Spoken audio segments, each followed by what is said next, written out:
A gun buyback that forced law-abiding citizens to surrender their firearms in a nationwide roundup and meltdown of all semi-automatic firearms and pump-action rifles and shotguns.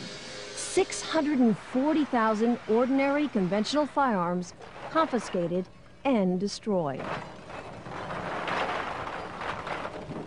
It was an absolute joke and a tragedy. I actually turned in 3 firearms, and it broke my heart. I mean, it was 40 years of collecting, and I can't say it any other way than that. I felt sick. I had to hand them in, because if I didn't, I was going to jail. There's no ifs or buts about that. By taking that gun away from me, they've stolen something from me. A right stolen by their government, promising safety in return for its gun bans. But now citizens know the frightening truth. The cost of lost liberty can be measured in the loss of life.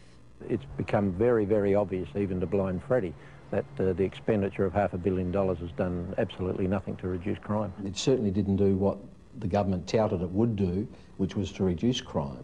It hasn't done that at all. In fact, there's been more. This has been a lot of bull and hasn't really done much to help society and with its problems. Cold, hard facts the anti-gun forces can no longer escape. Armed robberies have skyrocketed, up 69%. Assaults involving guns rose 28%. Gun murders increased 19%. And a new phenomenon, home invasions jumped 21%. An increase politicians insist they can't explain because they're still trying to legally define what a home invasion is and what the penalty should be. Part of the difficulty is that there is no clear definition of home invasion in the law. Never cease to be amazed at the ingenuity of lawyers. If the politicians want a pay rise, boom, that's done in 20 minutes. But to define home invasion, what a joke. I have no trouble at all in defining what a home invasion is. I think if someone sets their foot inside your door uninvited, they are invading your home and your privacy. And victims who have survived home invasions don't need a definition. They've lived through hours of terror. Arthur Field was tied up, his hands and feet taped, his phone lines cut, while 2 robbers ransacked his house. And they jumped on me and knelt on my chest and grabbed me around the throat because I immediately started calling out, "Help."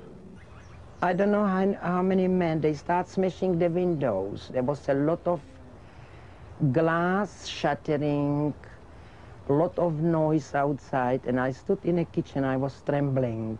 The Zawadzkis remember thugs running through their home, demanding money and threatening to kill them. Mr. Zawadsky says if he had a firearm, the suspects never would have gotten away. Do you will stand, waiting till you get killed?